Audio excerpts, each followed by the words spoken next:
Just like to welcome everybody. There is something really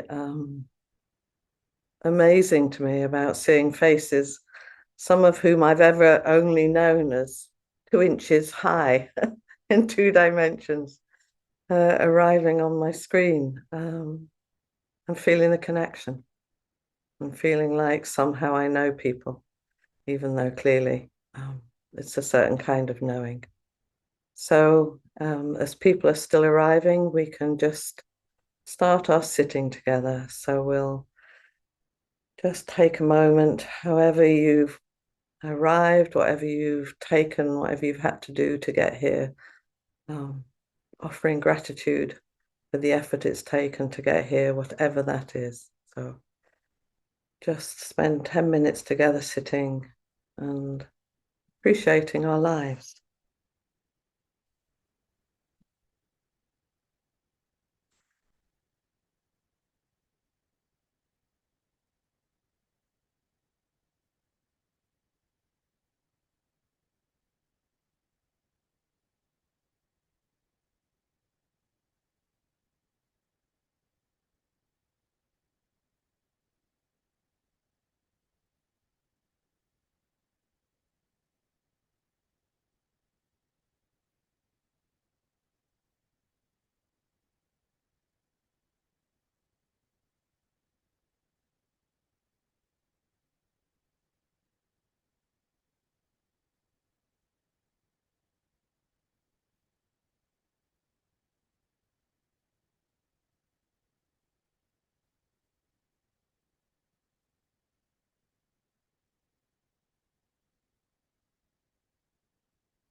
Please join me as we say the verse of the robe.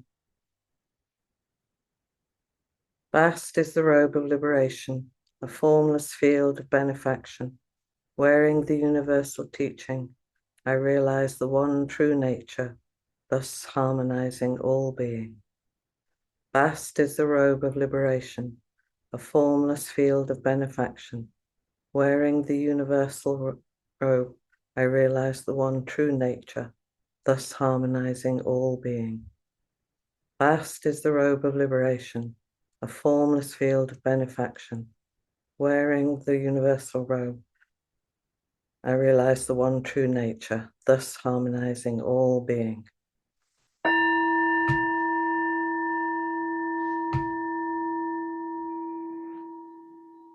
Stumbling because my cat was doing something around my feet. Apologies for that.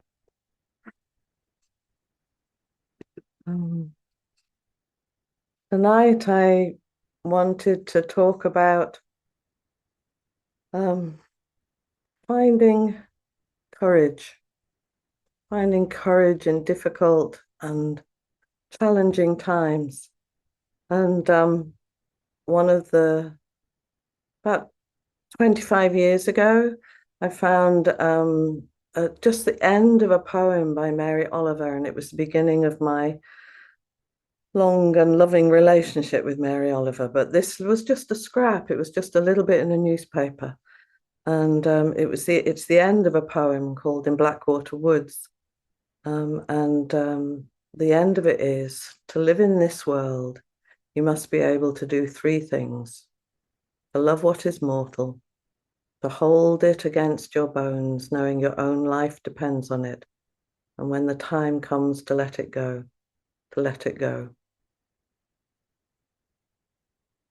To live in this world, you must be able to do three things: love what is mortal, to hold it close and tenderly, and when the time to come, to let it go, and to let it go. And last week, Suzanne talked so beautifully about the idea of the glass is already broken. And there's something in that theme for me about how we turn towards something wholeheartedly, let it break our hearts, and then when it's time to let it go, to let it go. And she asked the question, how can joy be part of anything difficult? What perspective is needed? And I was thinking about 50 years ago, when I was a very idealistic and naive young woman. And along with a group of my then sort of colleagues, friends, who thought in really similar ways, we sort of thought, and to be honest, not without reason, that life might be about to take a very steep downward turn. There was a lot in the air about nuclear war, about nuclear weapons, and the devastating effect that they would have on us. And in this small group of people that I was with, there was someone who said they were a member of the Guinness dynasty and they had access to lots and lots of money, which we were very pleased to believe at the time. And so we decided we would look for a building to house a sort of commune where we would make our living very sweetly from making leather bags and growing radishes. I don't know what we thought we were going to do, but we had these ideas. And we were planning to live on the west coast of Ireland because that was where a lot of people were sort of thinking we may escape the radioactive winds that were about to blow our way. Of course, the member of the Guinness dynasty was never a member of the Guinness dynasty. And once we actually started visiting estate agents and looking at places, they disappeared. And it never happened. And I was really curious about why I was remembering this. And I think it's because 50 years later, although, actually I've lived a full and varied life for 50 years. Disaster for me, did not strike. It certainly struck for other people, but I've lived a full life. But it does feel like there are similar winds in the air, similar possibilities of disruption and things, disastrous things happening. And now I no longer have the delusion that an heir of some famous dynasty is going to come and save me with all their money, or that that I'm separate. I don't have the delusion that I'm separate and that there is somewhere that I could hunker down, unchanged and unchallenged until the bleak wind's blown over. I know there is no place to run or no place to hide. Pema Chodron's wonderfully titled book, which is just the title, it is enough to say the wisdom of no escape.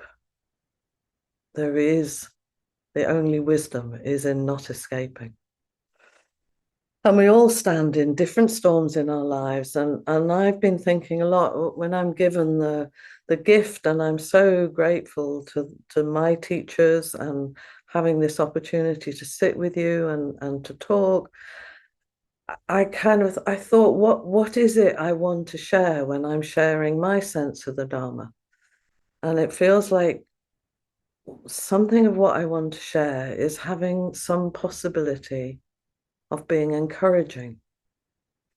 And a little bit like Flint said and Suzanne said, it's an odd way of being encouraging.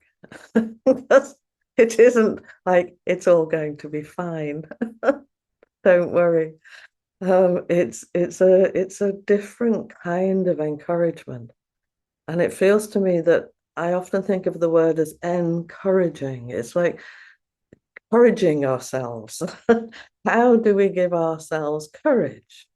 How do we hearten ourselves? How do we find enough courage to stand with ourselves and to support others as we turn towards whatever storm is brewing, or already underway for us either personally or globally? There's a lovely English word which is valor, which is I really like. And it's got a kind of grace to it. And it's a quality of mind which enables you to meet danger and trouble without fear. And I think for me, it's finding that place that is not necessarily without fear, but is big enough to encompass fear and heart. There's something about that place that's big enough to hold the fear and not run away. Audre Lorde, who was battling with cancer, a poet and writer and activist, and in her own really indomitable way, she dug really deep, and she found a source of courage to face her life-threatening illness. And she said, and I love this, I'm saving my life by using my life in the service of what must be done. I'm saving my life by using my life in the service of what must be done. She said, I was filled with a sense of self-answering necessity, of commitment as a survival weapon. And the idea that actually, if we can turn and face, if we can see our surviving as actually our offering to whatever world we're in, not the survivalist mentality of dig the deepest bunker that you can and collect all the things that you can, but much more that sense of how do I serve? How do I serve my community? What does that look like? And just recently I was listening to a Palestinian who was talking of their experience of living in Gaza at this moment. And they said, it's no longer each person for themselves. Everybody is helping each other. I don't know if that's true across the entire situation, but that was certainly his experience, that actually what was mattering was supporting each other. Audre Lorde went on to say, survival isn't some theory operating in a vacuum. It's a matter of everyday living and making decisions. How do I hold faith with sun in a sunless place? It's so hard not to counter this despair with a refusal to see, but I have to stay open and filtering no matter what's coming at me, because that's what arms me. And she said, in a particularly Black woman's way. And I can really see how that would be really important at that time. But I also think, what arms us all? You know, what allows us to find sun in a sunless place? How do we do that? How do we stay open for everything that happens? Toni Morrison said, there is no time for despair, no place for self-pity, no need for silence, no room for fear. And those can feel like maybe impossible aspirations, or they could feel like encouraging aspirations. Because for me, the question is not so much just how do I do that, but how do I actually support other people to do that? That if I'm frightened, how do I give other people courage? If I'm feeling disheartened, how do I give other people hope? If I'm feeling powerless, how do I empower other people? And there's something about that turn towards the larger container of all of us that seems to me to be helpful. And I read a wonderful article by Joan Sutherland on using koans in troubled times. And she notes how the genesis of koans arose out of a deeply troubled time of war and loss in China, where, and these statistics for me was really shocking, was 2/3 of the population died. For every 3 people you know, 2 of them would be dead. 1/3 of the population survived. And it affected it affected life there for centuries. It took centuries to recover. But 1200 years ago, she says, a few Chan innovators had a fierce desire to leap out of the usual ways of doing things and into new territory, not to escape the catastrophe looming around them, but to more fully meet it. Not to hunker down, not to hide, not to go to some mythical place on the west coast of Ireland where radioactive winds wouldn't get you.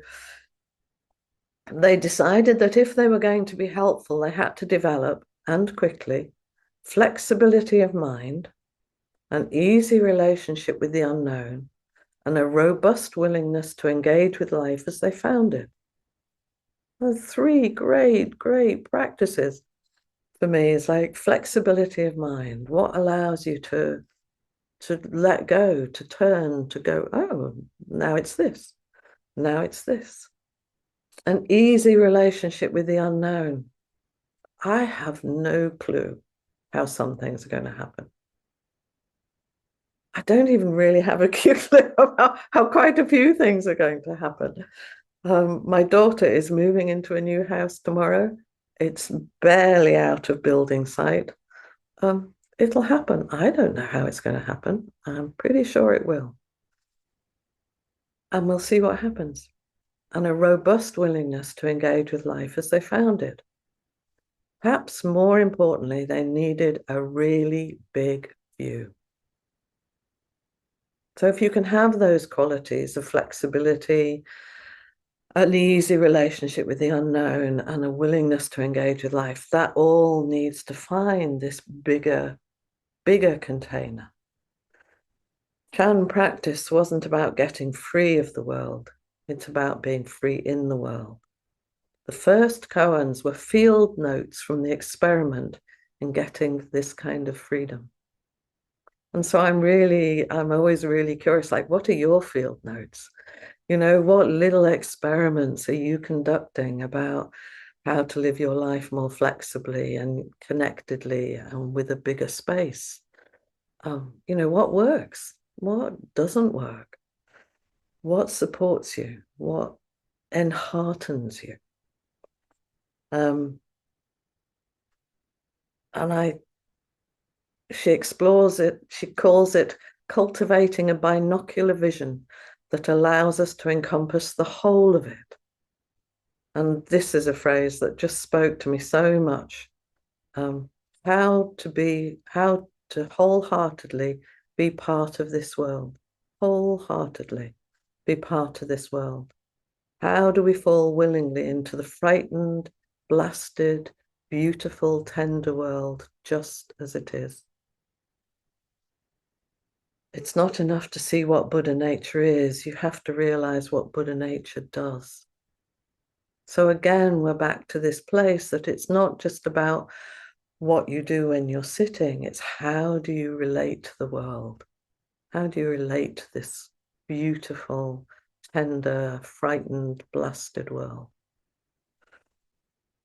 And from Ma's perspective, she was one of the Chan people that she was talking about. The situation was so urgent and the need was so great that there wasn't time for people to despair. Imagine that. You have no time to despair or lack confidence or run away. We don't have time for that. It's as if he was saying you need to get clear right now about your own nature and the nature of life so that you can roll up your sleeves and do something about it. I think that's the invitation, is to not retreat. The invitation is, what would it mean in your life today, tomorrow, next day, next week, to roll up your sleeves and do something about it? There's I think I've referenced him before, but Nick Cave, who's a really interesting teacher, has a thing that's called the Red Hand Files. And people can write to him and they can express anything that they want. And he just writes back so lucidly and straight. He's very straightforward. And so in one of the most recent Red Hand Files, he wrote a response to a fellow artist who, I would put it, was whining about the difficulty of creating art in these troubled times. He says he despairs. The artist says he despairs, and in the light of all this suffering, what's the point? What's the point in making art? He can't bear to go to his studio and make art. And Nick Cave says, and this is his language, the idea that you can't paint because the world is made of war and cruelty has to be the lamest and most faint-hearted excuse not to work I have ever heard, Dan. How will painting a fucking picture help? It will help because art is the noble and necessary rejoinder to the sins of the world. When the world rushes towards us with all its steaming wounds, wanting, needing, do we cover our eyes and shrink away? Do we sit down and wring our hands in despair? Do we run and hide? Or do we hasten towards it, like we hasten towards an injured child with our arms outstretched? These are perilous and urgent times. This is not the hour to sit around moaning about the condition of the world, and nor is it the moment to fruitlessly wait for inspiration to find us. It's time to get to work, to reach up and tear the divine idea from the heavenly cradle and proffer it to the world. Create, create, create like your life depends on it, because of course it does. And he's talking about art, and I think I would see this so much about practice, practice, practice, practice. Turn your heart wholeheartedly towards liberation, towards your own freedom and the freedom of others.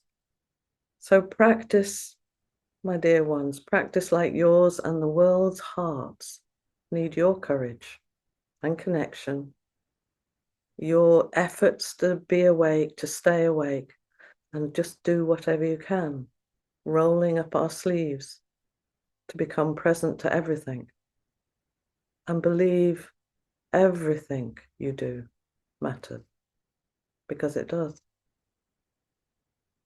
Thank you. So if anybody would like to come and share, despair, hope, delight. I'd be very pleased to meet with you.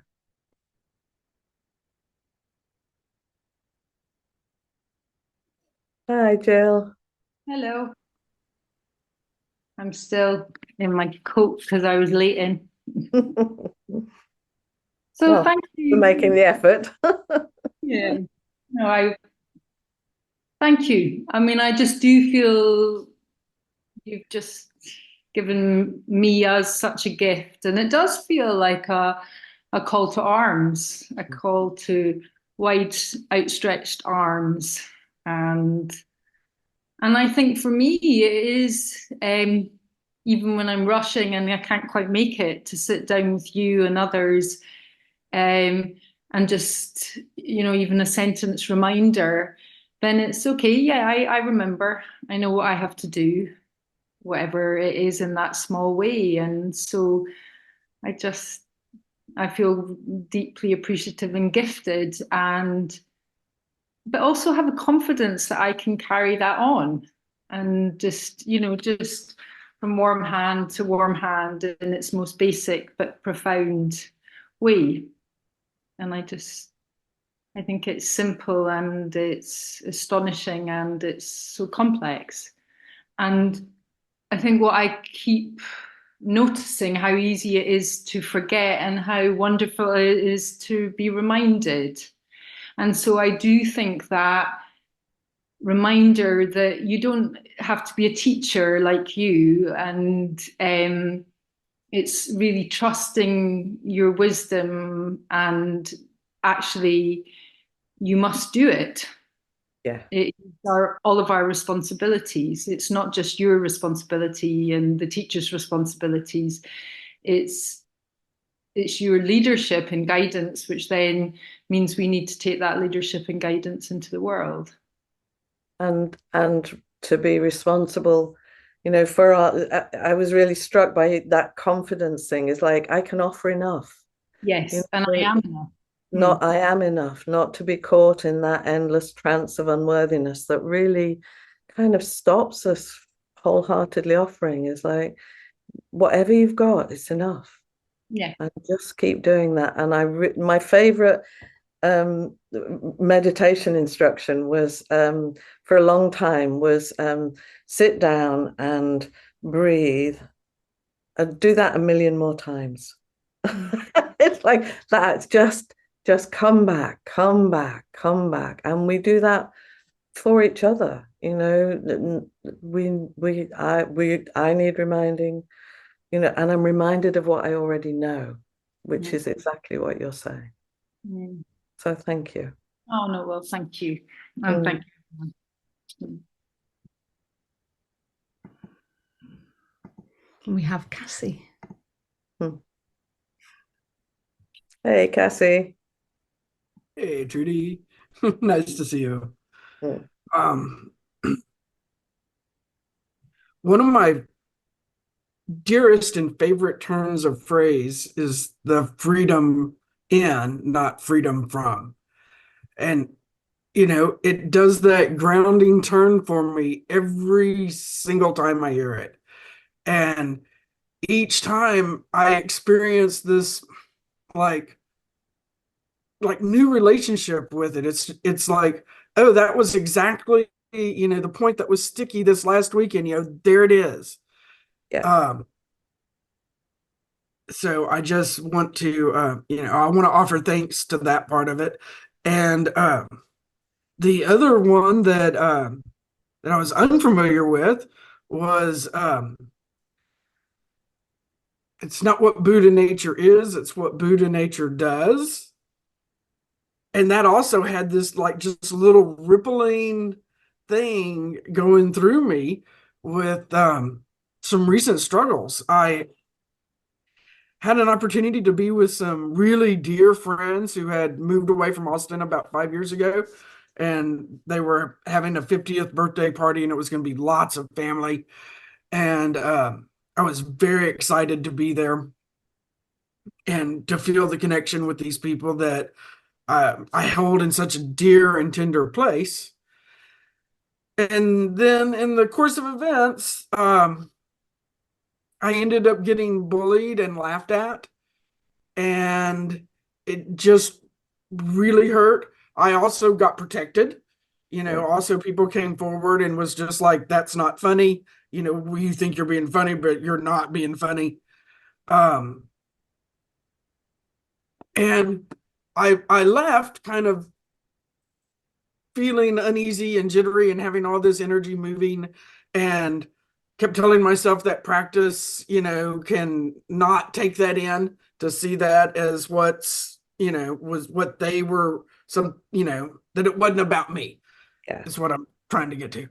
Um, but then the next day, I was very stuck in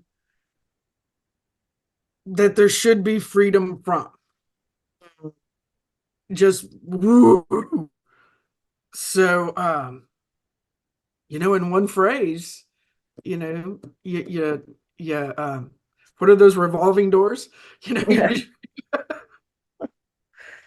And I really get, the wish, the longing for things to be different, for people to be kinder, or, more generous spirited, not to be assholes. It would just be an infinitely lovelier world, wouldn't it? And it's not. And so there's something about, how do we find freedom in small, with people who might be small-minded or unkind or cruel, and we can still have freedom. They might not be experiencing much freedom, and we would wish that for them. But for me, it's like, oh, how can I find my freedom? Mhm. And I must not have really chosen my friends wisely at some points in my life, because I think that I did, or that's one of the things that I've noticed with practice overall, is just my general friendships have changed. Yeah. So something about having that, like I was saying with Jill, having people around us who help us remind us of our Buddha nature, who help us remind us of what our vow is, and noticing that maybe some people don't do that. Yeah. And it's time to let it go, to let it go. Right. I was gonna riff off something that Jill had said too, and now I can't think of it. So props to you, Jill, too. Thank you. Thank you. Thank you for meeting me, Trudy, and everybody. And we have Sue and Mike. Hello, everybody. Hi, Mike. I'm so filled with gratitude from your opening remarks, and there's so much to say, so many parts. I gave myself the gift of not taking notes, and it seemed to penetrate. And I have to say publicly, Cassie, I love you so much. It's funny the how people change, and I'm going through something similar with a dear friend, a very dear friend, who likes to think that he pokes people to see how their strength of character is. And sometimes the poke is hurtful. Yeah. And but more to the point of what I really intended to share was how much I related to the beauty of the calling of myself to myself. And recently I have been experiencing an ability, and I say recently because everything seems temporary and I never count on it being there all the time. But I've been able to be with myself. A friend of mine encourages me to watch my thoughts. And then with that, my words and then my actions. And it's more than just a base instruction. It's more like I've been catching myself feeling something arise in my chest. And then my mind says, wow, what's going on? And then I can relax and go, I don't want to do that. I don't want to be that person. I want to be, and the resultant wasn't like my good boy saying, well done, Mike. It was more my self-gift of having experiences where I can feel it work. I can feel the relief. I can feel the gentle change. I don't depend on it as being permanent because I can be a jerk in about 3 seconds, giving me a chance. But one thing I'll finish with is I absolutely loved the way you brought in valor as a gentle way of summoning me to myself to face, and then to once faced, stop Mm, and let things be, as opposed to face it and then ruminate and repeat and stay stuck in something. And that's something that we've been going through recently with some of our family members. And it's been a beautiful way to sort of guidance to change my mental habits, to change mm, the physical habits. There's a phrase that's similar to the freedom from and freedom to, which is act my way into different thinking. yeah. And sometimes I catch myself doing that, but mostly thank you so much for such a beautiful lead. Well, I'm really I was really appreciating what you were saying, because I was thinking, you've got a real sense of the difference between like good boy Mike and wisdom Mike, Mm, and it's like you're finding freedom in being Mike, not freedom from being Mike. yeah. Yeah, thank you. Well said. And that's just lovely. Thank you. No, thank you. Thank you, everybody. I want to put in here, you get double for Oh, the great. and Trudy, when I saw you on the screen, I just started to, my heart started racing. It was like, woo, so glad. What you bring to the teachings are that is the humanity. Like, this is me, and this is my practice edge, and this is my challenge. And I feel more called to arms. Like there's something about that 20-year-old in me Mm, that really does want to show up differently here. And that energy of like, not fighting, but being a part of change, being willing to do whatever I can do in my little ways. And one of my little ways is to put signs outside in my front yard that are kind of like, not, I don't want to call them political, but yeah, maybe a little political. And speaking from a different place inside me though, of, I have to be brave and stand for what I believe. And there's a lot of reasons for that.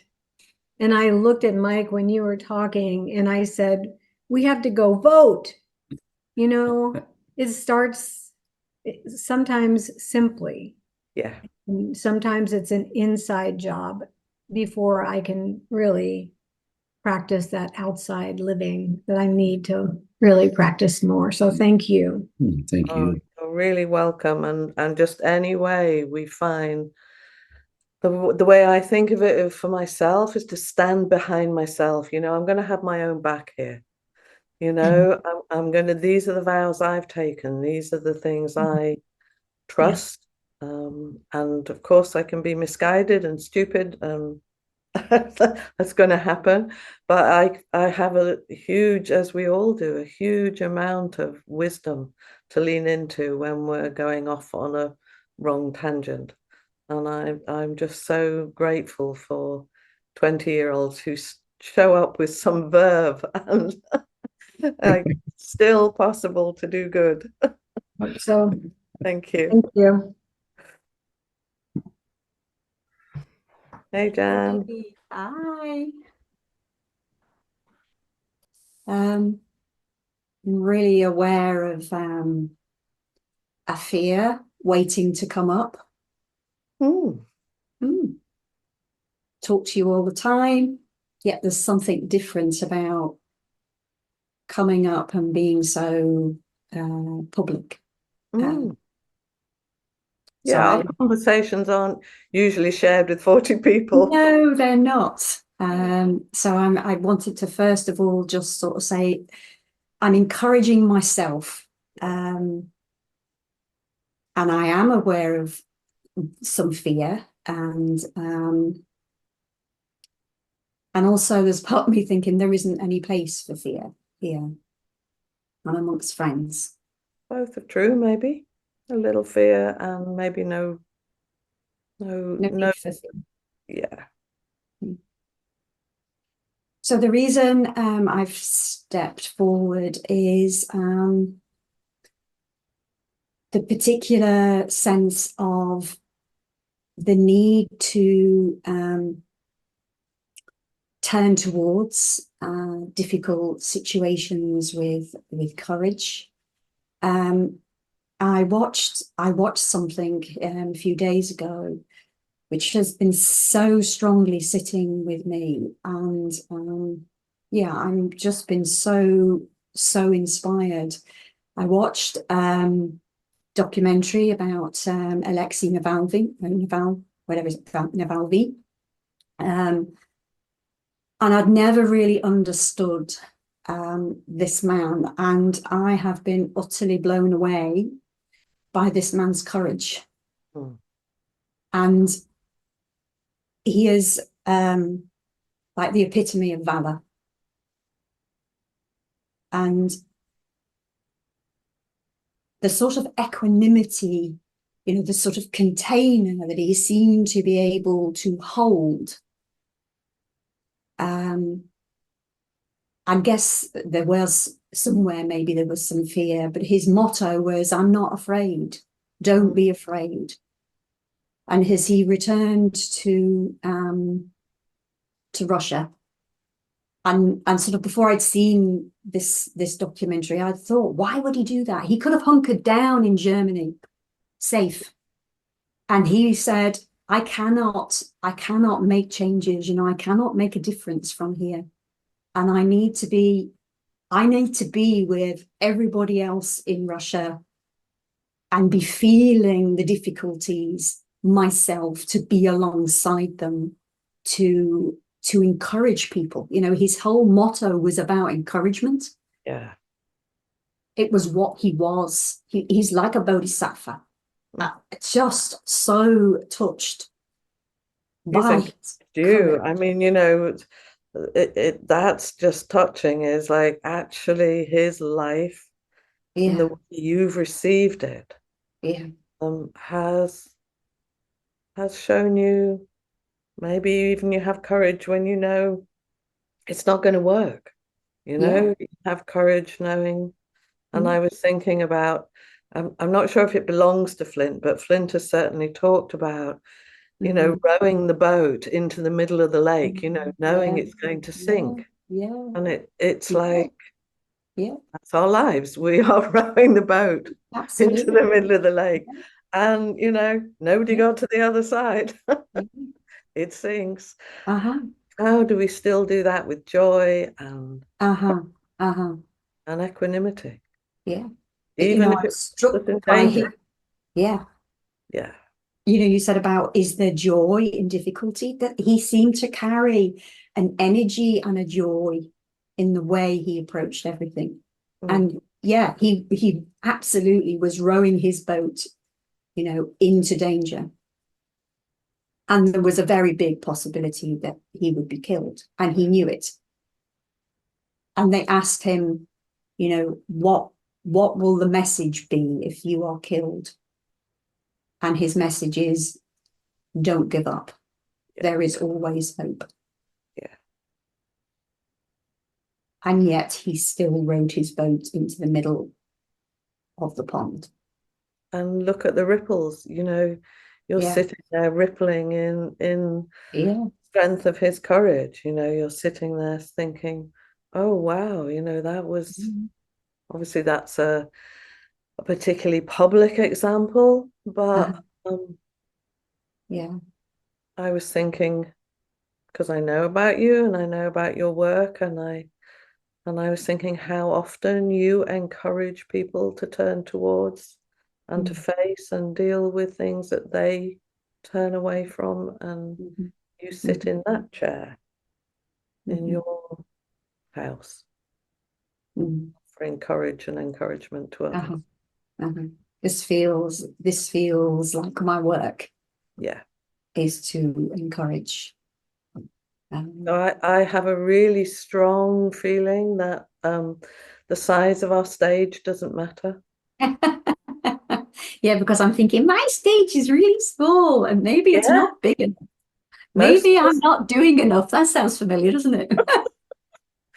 I think we all have, real fear about, our little stage, our little stage. Yeah. But I think, provincial theatre is as wonderful as the West End or Broadway. It's Yeah. like, here's our little stage. Let's put on the best play we can. Mhm. Let's do the best we can.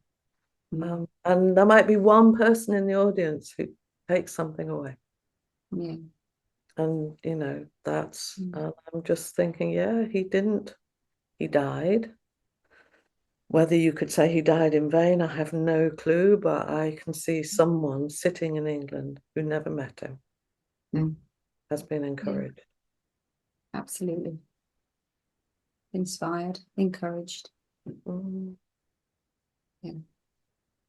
What a marvelous thing. Thank you. What a Mm. gift. Mm. What a gift to me. Yeah. And so may all our lives be gifts to each other. Yeah. May we gift our own lives to ourselves and Yeah. make them gifts to each other. Yeah. Mm. Oh, Mm. Thank you, Trudy. You're my all a gift in my life. and you in mine. Thank you.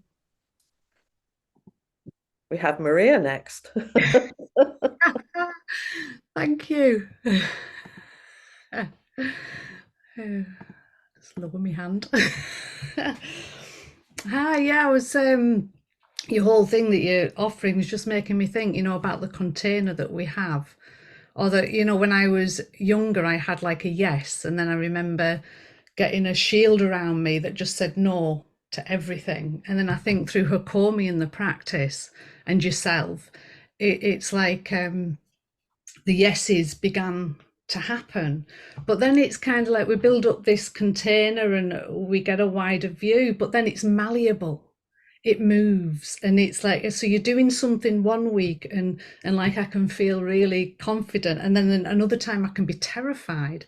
And it's like there's always managing the malleability, the moving of like my view, am I being flexible, am I in big mind, that moving from small mind to big mind, to it constantly moves. And what's the problem? Well, it's like, it's like thing we do this practice, don't we? We think, oh, we're gonna get into this place and we're gonna stay there, and it doesn't happen. You think that? Delusions are inexhaustible. Yeah, and it's kind of like working with all of that, isn't it? It's like trusting it, and just kind of really, but checking in. It's like I'm always checking in, where am I coming from? And then quite often I can be terrified to do something, and then I just have to think wholehearted, Maria, just arrive wholehearted and Best see you where can. it lands. Yeah. Best you can. And one of the, because I think life is that, life isn't endlessly anything, and there are little sea creatures, and I'm not sure if they're sea urchins or something, and they kind of throw their tentacles out into the water, and then they pull them back in, and then they throw them out and they pull them back in. And I just think, if you have some idea of a perfected Maria that's endlessly open, well, That'd be nice. good luck with that. But it's like that thing, isn't it? It's kind of, for me, it's kind of it's how we hold that, and those times when we're open and it's fine, and then those times it's not, and it's that finding those ways to hold you, because you can't say no to the world. Sometimes you're committed and you have to do this thing, or whatever it is you're doing. Also ask for help and support. It's like that. Yeah, got to work on that one. You do not have to do this on your own, and in fact, like everybody, you can't do it on your own. And that's what really helps, isn't it? It's like I remember Flint showing me all the Buddhas behind him. That picture, I don't know if you've seen it, there's a picture and all that, you're not on your own. And I Never. think that's what I have to keep. Well, I know, but I have to remind myself as well that I'm not on my own in this, that we're all in this together. Yeah, But it's that constant reminders that we need, isn't it? totally, totally. Anyway, thank you. Thank you. Thank you, Trudy, for Mm. reminding me again. I always need these reminders. Please remind me too. I will. So I think we've reached the end of our time here. Thank you to the tech person, Maria, who does such a great job, and we'll hand over for the porch in a moment, but let's just say together the 4 practice principles. Caught in the self-centered dream, only suffering, holding to self-centered thoughts, exactly the dream. Each moment, life as it is, the only teacher, being just this moment, compassion's way. Caught in the self-centered dream, only suffering, holding to self-centered thoughts, exactly the dream. Each moment, life as it is, the only teacher, being just this moment, compassion's way. Caught in the self-centered dream, only suffering, holding to self-centered thoughts, exactly the dream. Each moment, life as it is, the only teacher, being just this moment, compassion's way. Thank you all for your presence, and I look forward to joining you again next week. Oh, I'm not talking. Another time. Thank you. Thank you so much, Trudy, and thank you for being such a source of encouragement to myself and so many others for such a long time. Thank you so much, and thank you for this talk, and thank you all for being here. And just being here is a source of encouragement. Turning up and just being together in this space is encouraging each other. So thank you all so much for that. And if you'd like to offer Dana to Trudy, then please do. I'll put it in the chat. It's justsend.org/giving, and also you can offer Dana to apamada.org as well. But thank you all so much for being here, and if you'd like to continue for a further 30 minutes and continue the conversation, then please do join myself. Pop yourself into gallery view and I'll be with you in just a moment. Thank you all so much. Thank you, and I'll see you soon if you're not staying in one box or another.